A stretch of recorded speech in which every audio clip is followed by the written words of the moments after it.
Hey everyone, it's Ken here from Northern Viking Everyday. Today I have a quick Windows 11 tutorial for you. We're going to be showing you how to turn off search highlights in Windows 11. These are the recommended searches that come up when you click on the search button in your taskbar or the magnifying glass, and they're kind of annoying when they pop up there on the side. I don't really like them, so we'll show you exactly how to turn those off today. It's really simple to do in the settings, so check it out.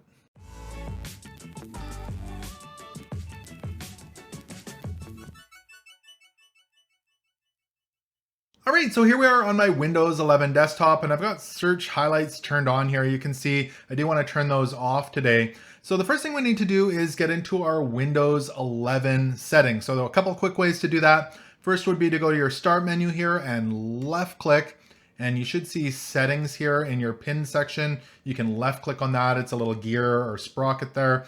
The other quick way to get there, the way I like to do it, is to right click on the Start menu at the bottom. So not left click, but right click.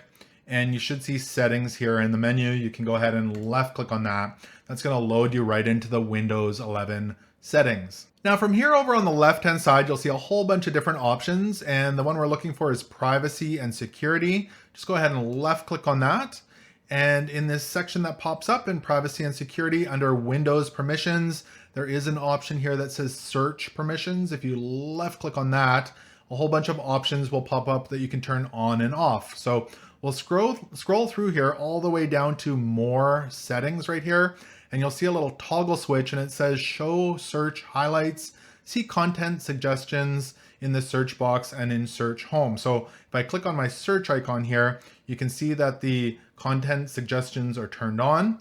If I turn this off, just click the toggle switch and go back there. Now you can see it's back to quick searches and top app switches, more productive for what I need on a daily basis. So if you want to turn it back on, you can easily do that. Just toggle that back on and it shows back up, or we can turn it off very easily. And it's really that simple to turn off search highlights here in Windows 11. So I hope this quick Windows 11 tutorial helped you turn off search highlights. If it did, make sure to give this video a thumbs up. Also remember to connect with me on social media and subscribe here on YouTube. I'd love to have you join the Northern Viking community. Thank you so much for watching, and until next time, take care.